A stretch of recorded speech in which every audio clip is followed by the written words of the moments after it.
32 साल पहले ममता बनर्जी को रॉयटर्स बिल्डिंग से बाहर फेंक दिया गया था, लेकिन न दीदी डरी, न दबी, न झुकी। और जब दीदी खड़ी हुई तो उनके सामने बंगाल की सियासत का आसमान बहुत छोटा पड़ गया। तब से लेकर आज तक नबन्ना दीदी हैं और दीदी ही नबन्ना है। जय मां दुर्गा, जय मां दुर्गा। पश्चिम बंगाल की सत्ता का command centre CM office Nabanna, जहां से दीदी की कुर्सी को हिलाना तो दूर कोई छू तक नहीं पाया। 34 साल की लेफ्ट सरकार गिरी तो दीदी के सामने वो अब तक उठ नहीं पाई। दीदी के सियासी पावर के आगे कांग्रेस कहां गुम हो गई उसका पता ही नहीं चला। दीदी ने अपने सभी सियासी विरोधियों को खत्म कर दिया। दीदी कहती हैं वो सेकुलर हैं, वो धर्म की सियासत नहीं करती, इसीलिए वो अब तक जमी हैं। लेकिन दीदी को अब अपनी इसी सेकुलर इमेज से डर लग रहा है, क्योंकि बंगाल में भगवा का सूरज चढ़ रहा है। दीदी का वोट परसेंटेज घट रहा है, भगवा वोट बढ़ रहा है, और यही दीदी को बेचैन कर रहा है। दीदी 5% वोट के मार्जिन से डर रही हैं। वजह है ये आंकड़े जो टीएमसी की कुर्सी को हिला रहे हैं।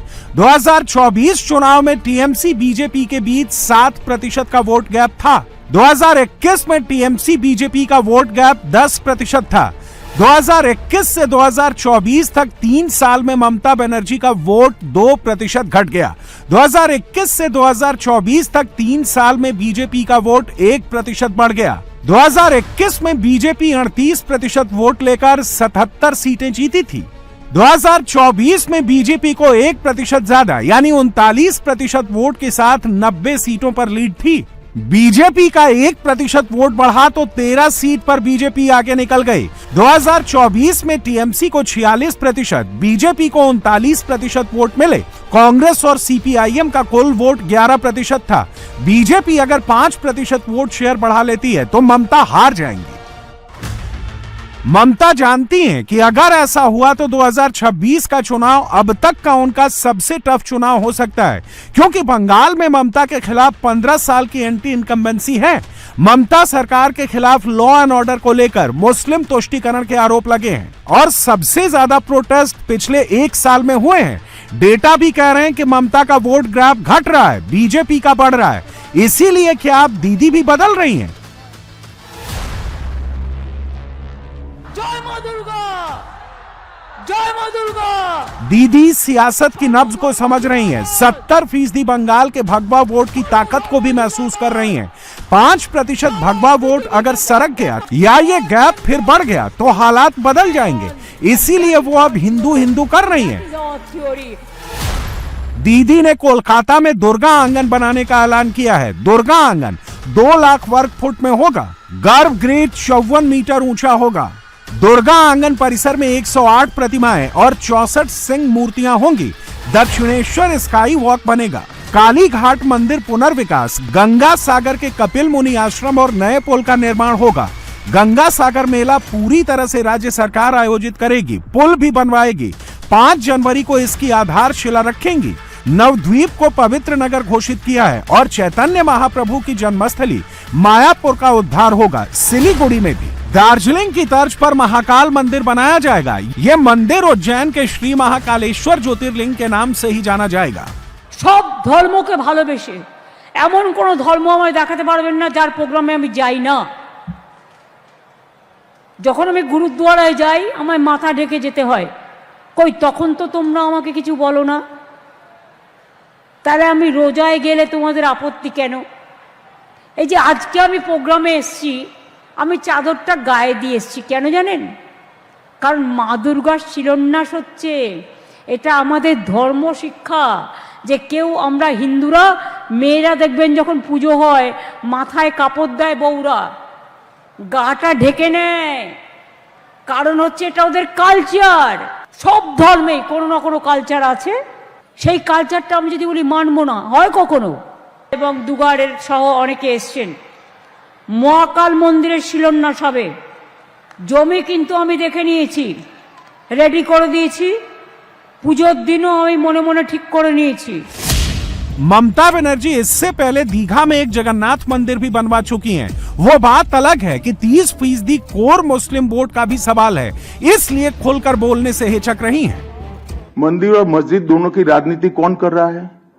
एक तृणमूल से निकले हुए एमएलए कर रहे हैं और एक तृणमूल कांग्रेस कर रही है। चुनाव के वक्त ये सब करने की परंपरा कितनी उचित है वो बंगाल की जनता को तय करना पड़ेगा। और लगातार वो पहले भी मंदिर एक बनवाई है अभी उड़ीसा के तर्ज पे, और दूसरा एक और घोषणा उन्होंने कर दिया महाकाल मंदिर बनाने का। तो चुनाव की दृष्टि से क्या आपको लगता है कि इसका मैं तो भाई किसी भी कारण से मंदिर बनाते ही इसका स्वागत करता हूं, मगर बहुत देरी कर दी है उन्होंने। याद कीजिए, ये वही दीदी हैं जिन्होंने रामनवमी जुलूस पर कड़ा स्टैंड लिया था, आरएसएस और विश्व हिंदू परिषद पर दंगा भड़काने का आरोप लगाया था और ईद की छुट्टी बढ़ा दी थी। और सबसे बड़ा दीदी के लिए भगवा वोटरों की नाराजगी की वजह दीदी का महाकुंभ को लेकर बयान था, जिसमें उन्होंने महाकुंभ को मृत्यु कुंभ बता दिया था, वो भी विधानसभा के अंदर। भगवा वोटर्स दीदी से टूटने लगा था और बीजेपी से जुड़ने लगा था।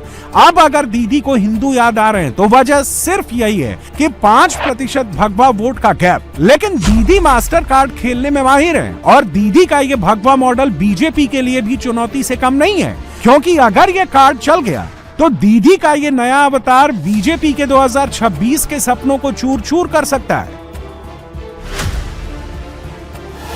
दीदी सरेंडर नहीं करती हैं, दीदी उठकर खड़ी होती हैं। दीदी तभी हारती हैं जब वो चाहती हैं, और घायल दीदी तो और भी घातक हो जाती है। आमी भय करबो ना दुबेला मरार आगे मरबो ना भाई मरबो ना तोरी खाना पाइते गेले माঝে মাঝে তুফান মেলে তাই বলে হাল ছেড়ে দিয়ে কান্নাকাটি করবো না, নিজের অধিকার ছাড়বো না, নিজের অধিকার ছাড়বো না, নিজের অধিকার ছাড়বো না।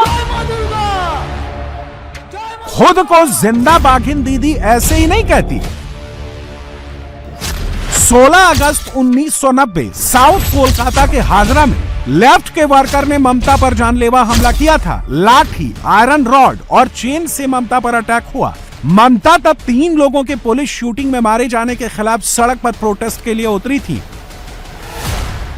इस अटैक में लालू आलम नाम के लेफ्ट वर्कर ने ममता के सर पर आयरन रॉड से अटैक किया। सर पर कई जगह वार हुआ, सर से खून बहने लगा, साड़ी खून से लाल हो गई, लेकिन ममता डरी नहीं। ममता को वुडलैंड्स नर्सिंग होम में एडमिट किया गया। ममता इस अटैक के बाद लेफ्ट के खिलाफ विरोध की सबसे बड़ी आवाज और लोगों की दीदी बनकर उभरी। तब ममता की उम्र 34 साल थी। तब से लेकर आज तक दीदी को जिसने सियासी जख्म दिए, दीदी ने उसे ढेर कर दिया। याद कीजिए, 2021 के चुनाव से पहले बीजेपी ने दीदी की सरकार को गिराने का दावा किया था। बीजेपी ने सीएए को बंगाल का सबसे बड़ा मुद्दा बना दिया था। अमित शाह सीएए को लेकर दीदी को घेर रहे थे। बीजेपी के नेता दीदी पर पर्सनल अटैक कर रहे थे। पूरा चुनाव बीजेपी ने दीदी को सेंट्रिक होकर लड़ा था। प्रधानमंत्री नरेंद्र मोदी समेत बीजेपी नेताओं ने चुनाव प्रचार में दीदी पर पर्सनल हमले किए। दीदी, ओ दीदी। मोदी का दीदी ओ दीदी वाली टिप्पणी को दीदी ने बंगाली और महिला अस्मिता से जोड़ दिया। दीदी के पांव में चोट लगी, जिसे दीदी ने बीजेपी के खिलाफ बदल दिया।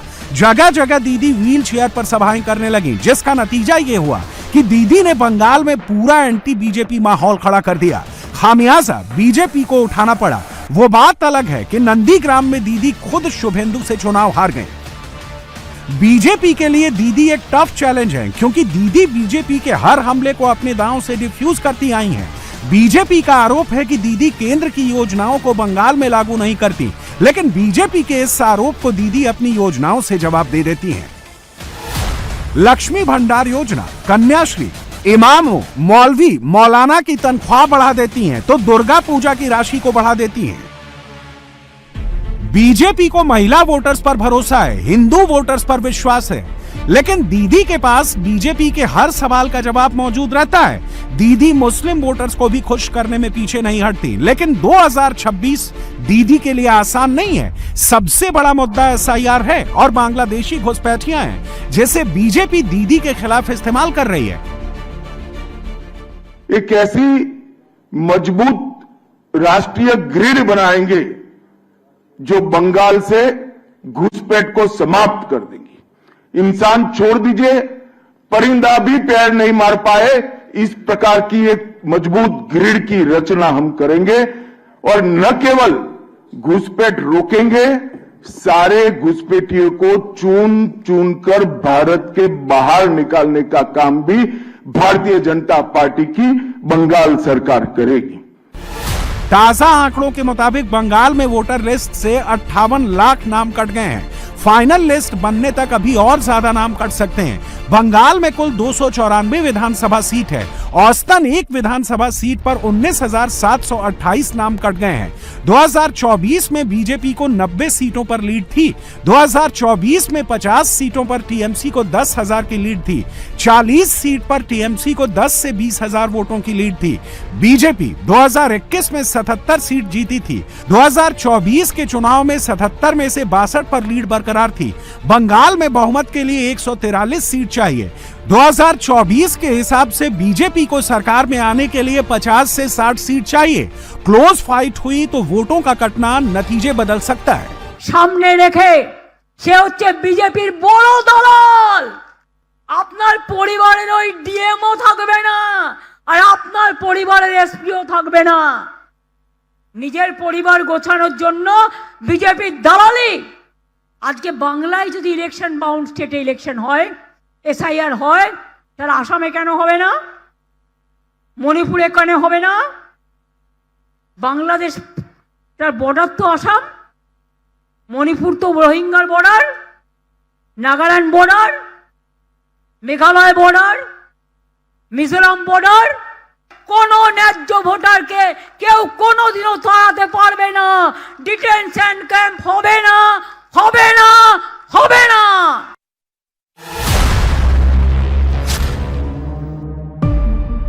लड़ाई 70% भगवा वोट की है। दीदी की कोशिश यह है कि वो टूटे नहीं, लेकिन दीदी के सामने मोदी और शाह की जोड़ी है। वो भगवा वोट को मोड़ भी देती है और जोड़ भी लेती है। दीदी की सत्ता को भले बीजेपी हिला नहीं पाई, लेकिन दीदी की सियासत की बुनियाद को इतना कमजोर जरूर कर दिया है कि अगर थोड़ी सी भगवा लहर चली तो वो ढह भी सकती है। आपने बंगाल फिर से दूसरे बार कहा है, इसके लिए मैं करता हूँ, Bengal is not a political battle for us, it is a civilisational battle for us. We look it in the same way.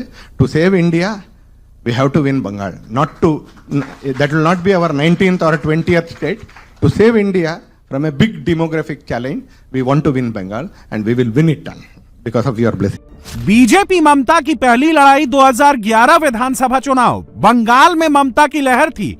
BJP 294 में से 289 सीटों पर लड़ी। 285 पर जमानत जब्त, 4.06% वोट मिले। बीजेपी का खाता भी नहीं खुला। बीजेपी ममता की दूसरी लड़ाई 2014 लोकसभा चुनाव। मोदी पीएम कैंडिडेट थे। बीजेपी 42 में से 2 सीटों पर लड़ी, 17% वोट मिले। बीजेपी ममता की तीसरी लड़ाई 2016 विधानसभा चुनाव। बीजेपी 294 में से 291 पर लड़ी, 263 पर जमानत जब्त, 10.16% वोट मिले। बीजेपी 3 सीट जीती। बीजेपी ममता की चौथी लड़ाई 2019 लोकसभा चुनाव। बीजेपी 42 में से 18 सीट लड़ी, 40.64% वोट मिले। बीजेपी ममता की पांचवी लड़ाई 2021 विधानसभा चुनाव। बीजेपी 294 में से 293 पर लड़ी, 11 पर जमानत जब्त, 37.97% वोट मिले। बीजेपी 77 सीट जीती। बीजेपी ममता की छठी लड़ाई 2024 लोकसभा चुनाव। 42 में से 12 सीट जीती, 39.08% वोट मिले। मित्रों, आज जब मैं कह रहा हूं कि इस बार 26 के बंगाल के विधानसभा चुनाव में बंगाल में हमारी सरकार बनेगी, इसका मजबूत आधार भी भारतीय जनता पार्टी के पास है। 2014 के चुनाव में हमें 17% वोट और 2 सीट मिले थे। 2016 के विधानसभा चुनाव में हमें 10% वोट मिले और विधानसभा की केवल 3 सीटें मिली थी। फिर 14 से 19 के बाद 19 के लोकसभा चुनाव में हमें 41% वोट मिले और 18 सीटें मिली। और 21 के विधानसभा चुनाव में हमें 38 वोट मिले और 77 सीटें मिली। 24 के चुनाव में भी हमने 39% वोट प्राप्त किया, 12% सीट प्राप्त की, 12 सीटें प्राप्त की और 26 में हम निश्चित रूप से प्रचंड बहुमत के साथ भारतीय जनता पार्टी की सरकार बनाने वाली है। यह कोई चमत्कार नहीं हुआ। लेफ्ट से नाराज जो वोटर टीएमसी के साथ जुड़े थे, बीजेपी ने उन्हीं को फोकस किया, उन हिंदू वोटर्स को रिचार्ज किया, धर्म और राष्ट्र को उस लेवल पर ले गई जिससे बंगाल का भगवा खुद को कनेक्ट करता है। दीदी को भगवा विरोधी और मुस्लिम तुष्टीकरण का चेहरा बनाकर बीजेपी ने पेश किया। सीए, एनआरसी और घुसपैठियों का बड़ा मुद्दा बनाकर बंगाली राष्ट्रवाद को जागृत किया। नतीजा यह हुआ कि बंगाल के भगवा वोट के एक वर्ग का दीदी से मोह टूटा और वो बीजेपी की तरफ झुकने लगा। लेकिन यह सब हुआ कैसे? बीजेपी ने रामनवमी और हनुमान जयंती, दुर्गा पूजा जैसे हिंदू त्योहारों को भगवा शक्ति के प्रदर्शन के तौर पर प्रयोग किया और यही वो दांव था जिसने दीदी को सीधी चुनौती दी। मोदी और शाह की जोड़ी को पता है कि बंगाल में भगवा लहराना है तो भगवा को जगाना होगा, दीदी से दूर करना होगा। इसीलिए नरेंद्र मोदी और अमित शाह दोनों ने 26 का बंगाल प्लान बिहार की जीत के बाद ही फुल एक्टिवेट कर दिया है। बंगाल में बीजेपी कैसे धर्म और राष्ट्र की भावना को उभार रही है? बिहार चुनाव के बाद बीजेपी ने बंगाल से जुड़े 2 पॉइंट पर काम किया। एसआईआर का सबसे ज्यादा विरोध बंगाल में ही हो रहा है। मोदी और अमित शाह इसे घुसपैठ से जोड़ रहे हैं। बीजेपी एसआईआर को लेकर ममता को घेर रही है, घुसपैठियों को ममता का कोर वोटर बता रही है। पूरे बंगाल की जनता घुसपैठियों से त्रस्त है। क्या कोई राज्य सरकार ऐसी हो सकती है जो घुसपैठियों की पनाहगाह अपने राज्य को बना दे? राष्ट्रीय सुरक्षा पर एक कितना बड़ा खतरा है, इसका जवाब बंगाल की मुख्यमंत्री ने बंगाल के चुनाव में दे। घुसपैठ रोकने के लिए उनके पास क्या योजना है? आर्टिकल 370 हटता है, वो विरोध करती है। सीएए लाकर बंगाल के शरणार्थियों को नागरिकता देने का हम कार्यक्रम करते हैं, वो विरोध करती हैं और वो ठीकरा फोड़ते हैं कि बीएसएफ है, वो रोक नहीं रही है। ममता जी, मैं आज आपको इस सार्वजनिक प्रेस वार्ता में पूछना चाहता हूं कि कौन सी सरकार है बांग्लादेश की पूरी सीमा पर जो वाड़बंदी करने के लिए, बॉर्डर पर फेंसिंग करने के लिए जमीन नहीं देती है? अगर आप जवाब न दे पाए तो मैं ही देता हूं। आपकी ही सरकार है जो जमीन नहीं देती है, जिसके कारण फेंसिंग का काम समाप्त नहीं होता है। फिर भी भौगोलिक रूप से कठिन सीमा पर से कोई घुस कर आता है तो कहां जाता है? सबसे पहले बंगाल के गांव में जाता है। आपका पटवारी क्या कर रहा है? आपका थाना क्या कर रहा है? क्यों इसको अरेस्ट नहीं किया जाता? क्यों उस पर केस दर्ज नहीं होता? क्यों इसको वापस भेजा नहीं जाता? जवाब है क्या आपके पास? बंगाल के लोग बंगाली अस्मिता के नाम पर कुछ भी कर गुजरते हैं। दीदी का भी बार बार मोदी और शाह को बाहरी बताने की वजह यही है। लेकिन दीदी के सामने बंगाली अस्मिता को ही बीजेपी ने चुनौती की तरह तब पेश कर दिया जब 150 साल वंदे मातरम के होने पर इस पर संसद में चर्चा करा दी। वंदे मातरम के साथ विश्वासघात क्यों हुआ? इसके साथ इतना बड़ा अन्याय क्यों हुआ? वंदे मातरम सिर्फ राष्ट्रीय गीत नहीं है, बंगाल प्राइड का प्रमाण है, जिसे ऊंचा उठाकर बीजेपी ने बंगाल को मैसेज पहुंचा दिया है, जिसकी गर्मी दीदी और टीएमसी की सियासत पर भी महसूस होने लगी है।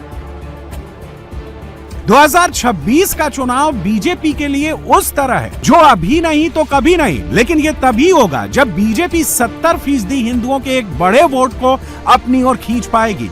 नरेंद्र मोदी और अमित शाह फ्रंट पर बैटिंग कर रहे हैं, पीछे से संघ भी बंगाल की जमीन तैयार कर रहा है। संघ प्रमुख बंगाल का दौरा कर रहे हैं। बंगाल में हिंदुओं को अपनी विचारधारा से जोड़ने की संघ की कवायद नई नहीं है, वो बंगाल में लंबे समय से इसकी कोशिश कर रहा है।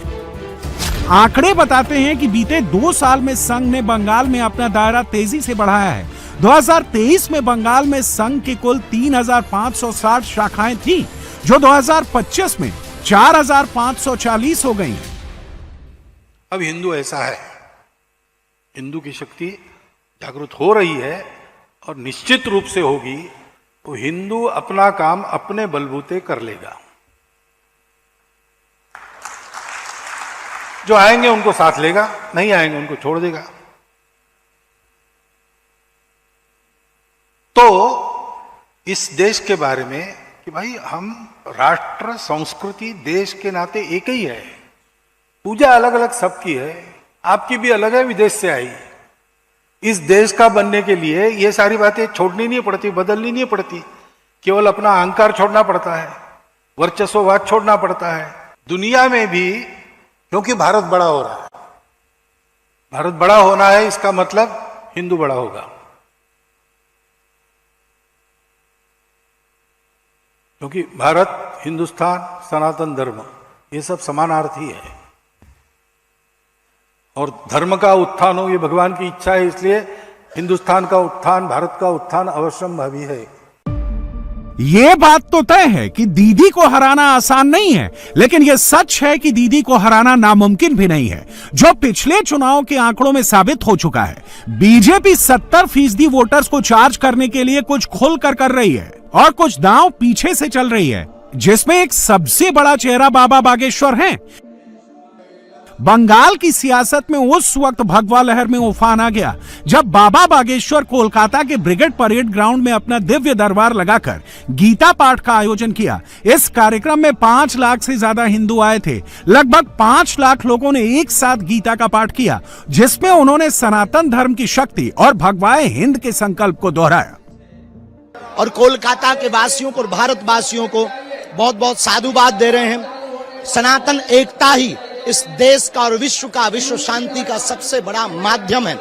भारत में हम तनातनी नहीं, सनातनी चाहते हैं।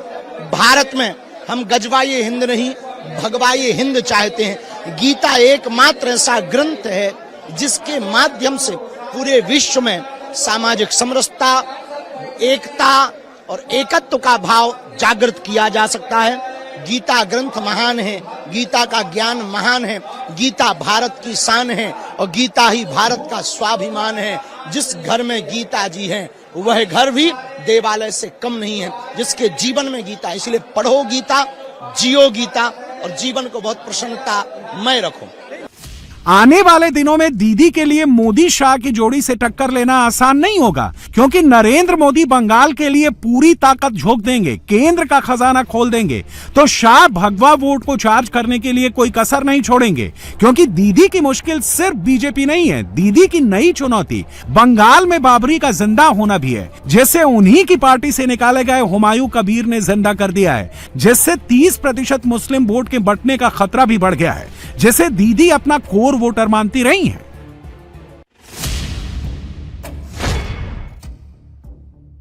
15 साल से दीदी का बंगाल में राज है। बीजेपी को 2026 में आस है।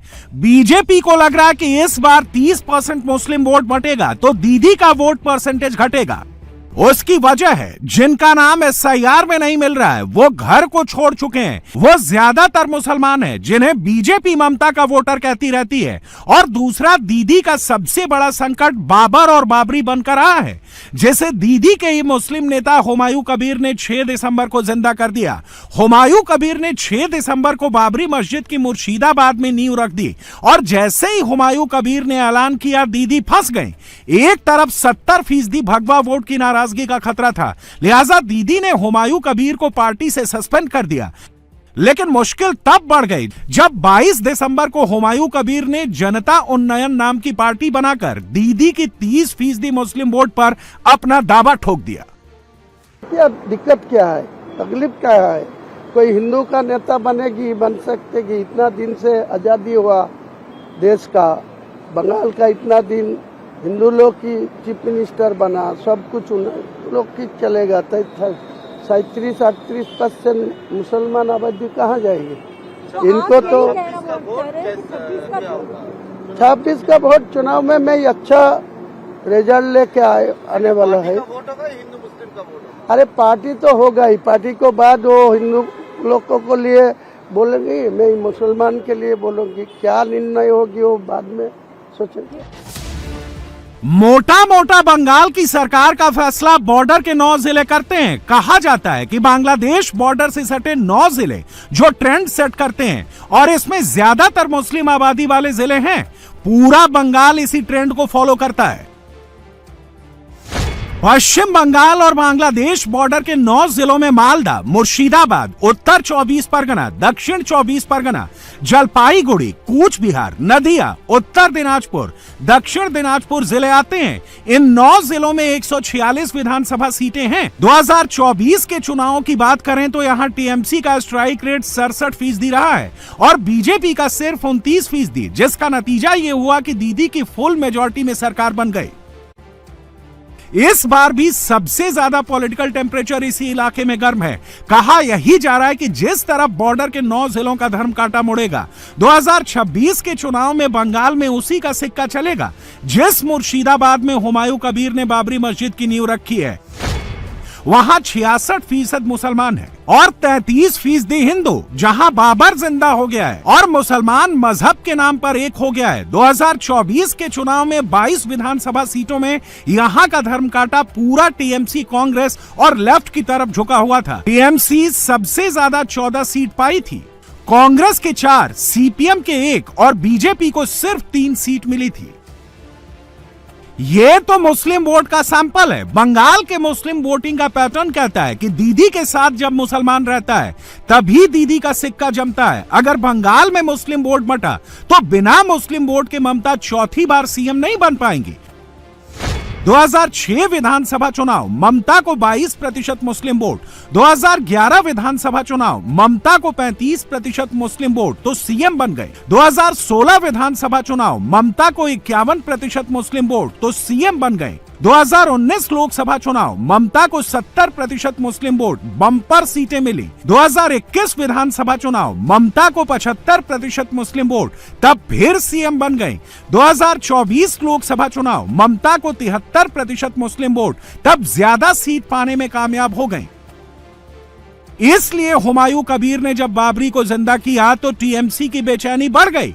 बात सिर्फ बाबरी की नहीं, वक्त पर दीदी की भूमिका से बंगाल के मुसलमानों में नाराजगी दिखी है।